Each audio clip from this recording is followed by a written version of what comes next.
আসসালামু আলাইকুম সম্মানিত দর্শক শ্রোতা ভাই এবং বোনেরা, আগামী 28 তারিখে জিলহজ মাসের চাঁদের 10 তারিখে বাংলাদেশ, ইন্ডিয়া, পাকিস্তান প্রভৃতি দেশে ঈদুল আজহা অনুষ্ঠিত হবে। এই ঈদে বাংলাদেশে লক্ষ লক্ষ পশু কুরবানি হবে। তার মধ্যে প্রধানতম হলো গরু এবং খাসি। এই ঈদে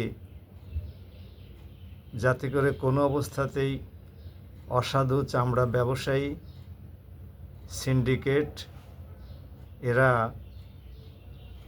বাজার মূল্যের চাইতে কম মূল্যে চামড়া কিনে দরিদ্র জনগোষ্ঠীর হক নষ্ট করতে না পারে, সে ব্যবস্থা গ্রহণ করার জন্য সংশ্লিষ্ট সকল এমপি, সরকারি প্রশাসন, আইন শৃঙ্খলা রক্ষাকারী বাহিনী, ভিলেজ ডিফেন্স পার্টির সদস্য সকলকে সতর্ক থাকার জন্য অনুরোধ করি। ইউনিয়ন পরিষদের মেম্বার, চেয়ারম্যান সবাইকে এ ব্যাপারে প্রয়োজনীয় ব্যবস্থা গ্রহণ করার জন্য অনুরোধ করি। কোনো অবস্থাতেই অতীতের 1.5 যুগ ধরে যে চামড়াবাজি হয়েছে, গরিবের হকের উপরে আঘাত করা হয়েছে, হক বিনষ্ট করা হয়েছে, তাদের হক থেকে তাদেরকে বঞ্চিত করা হয়েছে, এগুলো যেন আর ঘটতে না পারে। এই কোরবানির চামড়ার প্রায় সবটুকুই বলা চলে মাদ্রাসা, এতিমখানা প্রভৃতিতে দান করা হয় এবং সেখানে এতিমদের তারা শিক্ষা দীক্ষা, প্রশিক্ষণ এগুলোর ব্যবস্থা গ্রহণ করে থাকে।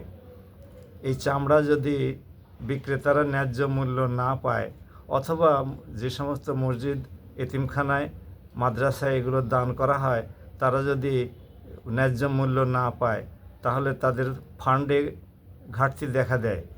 এই ঘাটতি তাদেরকে পূরণ করতে খুব বেগ পেতে হয় এবং এতিম ছেলে মেয়েদেরকে দেখাশোনা করতে, লালন পালন করতে এতিমখানা এবং মাদ্রাসাগুলোর খুব কষ্ট হয়।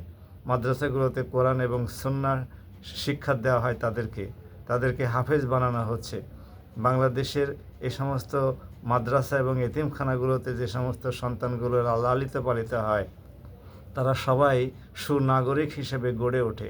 তারা সন্ত্রাসী হয়, তারা তথাকথিত জঙ্গির সদস্য হয়, এরকম ঘটনা খুবই কম ঘটে। কাজে বাংলাদেশ সরকারকে বিশেষ উদ্যোগ নিয়ে এই সমস্ত মসজিদ, মাদ্রাসাগুলোকে, এতিমখানাগুলোকে যাতে করে চামড়াবাজরা বঞ্চিত করতে না পারে, চামড়াবাজি না করে, এই বিষয়ে সতর্ক থাকার জন্য অনুরোধ করছি। সংশ্লিষ্ট সকলকেই সর্বাত্মকভাবে এগিয়ে আসার জন্যে, আন্তরিকতার সাথে এদেরকে নিবৃত্ত করার জন্য আমরা অনুরোধ করছি। আশা করি এমপি সাহেবগণ এ ব্যাপারে গুরুত্বপূর্ণ ভূমিকা পালন করতে সক্ষম হবেন।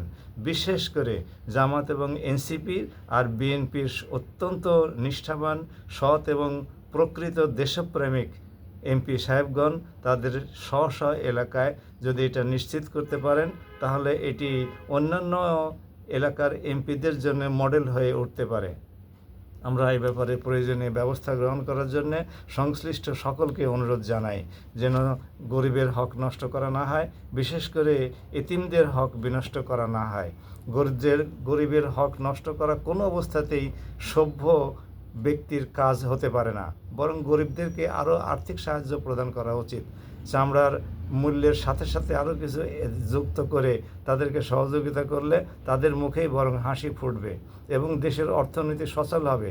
তারা তো প্রাপ্ত আর্থিক সাহায্য ব্যাংকে জমা করবে না, তারা ব্যবসায়ীদের কাছ থেকে পণ্যদ্রব্য ক্রয় করে তাদের জীবনের মানগুলোকে রক্ষা করার চেষ্টা করবে, তাদের সন্তানাদিকে মানুষ করার জন্য, সুনাগরিক হিসেবে গড়ে তোলার জন্য চেষ্টা করবে। কাজেই তাদের উপরে কোনো অবস্থাতেই হকের উপরে আঘাত করা ঠিক হবে না। আমরা আশা করি সংশ্লিষ্ট সকলে এই বিষয়টি খেয়াল রাখবেন। সবাই ভালো থাকুন। আসসালামু আলাইকুম।